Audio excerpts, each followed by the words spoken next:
Hi, y'all. My name is Victoria. I use she, her pronouns, and we're going to start with an exercise.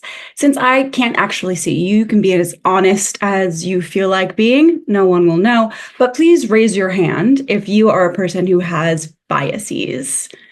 That's a trick question, though, because we all do. So all of our hands should be up. It's part of being a human, having implicit biases. It's just part of how our brain works.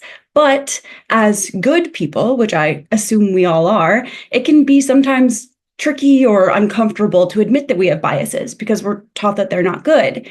And they're often not, but they're also not fixed. And it's something that we can change. So I want you to think about an airport. Maybe close your eyes if that helps you visualize. If you've not been to an airport, maybe a train station or a bus station, you got somewhere to be, you're in a rush, there's a deadline. So let's say we're going on spring break. Where do we want to go? Cancun. We're going to Cancun and we're on our way to the airport and we get to the front desk and the person there says, "Hi, welcome to whatever airline you've chosen. How can I help you?" And you realize you left your passport in the Uber.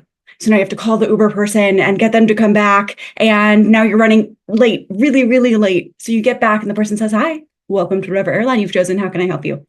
You check in, they tell you you're running a little bit late. You're going to have to move it through this airport. And so you are not running, because that's embarrassing, but you are certainly speed walking through this airport and you're trying to get through security and there's a janitor pushing a garbage bin and you have to run out of that way of the janitor so you don't hit the garbage, or there's a couple holding hands and taking up the space of two people and you think about running straight through their hands, but that would be quite dramatic. So you go around and you make it through security and you're going through the food court and the place with all the shops and the nail salons and you think, ugh, I meant to get a pedicure before this trip to Cancun, but I don't have time now. You look in the nail salon and you kiss it goodbye. You gotta go.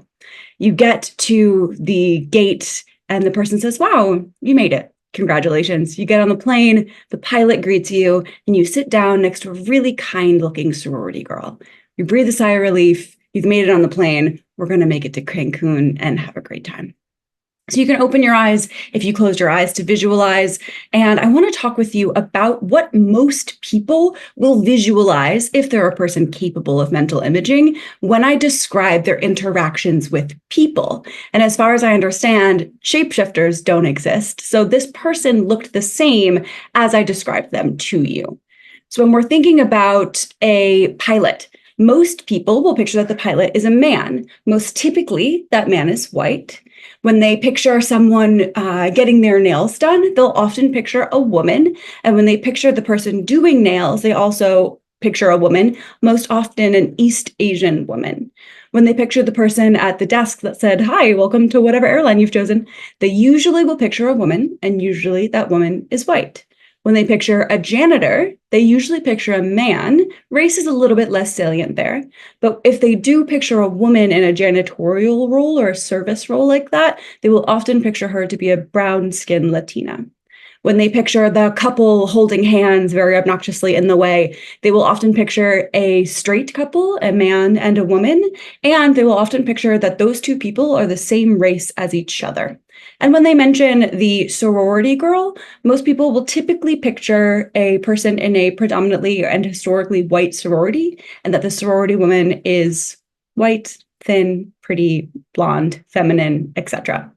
And I'm not saying that if you pictured the things as I've just described them here, that you are bad. I am saying, though, that when we poll people for their expectations, this is typically where most people align because of historical and contemporary biases. But what we often don't perceive is that the pilot might be a woman or a Black woman, or that the flight attendant might be a man, or that the janitor or the person doing someone's nails is a white person, a white man or a white woman. We might not often picture that the member of the sorority is in a historically Black sorority. And we might not picture that the couple is a queer couple or an interracial couple. There's often also biases associated with body shape and size, with the languages that people speak, with people's ability status. And that's not to say that if you pictured things as I've shown you here, that you are inherently good or unbiased. It's just to say that there are certain norms that people expect, but sometimes we can get a little uncomfy when our norms are defied.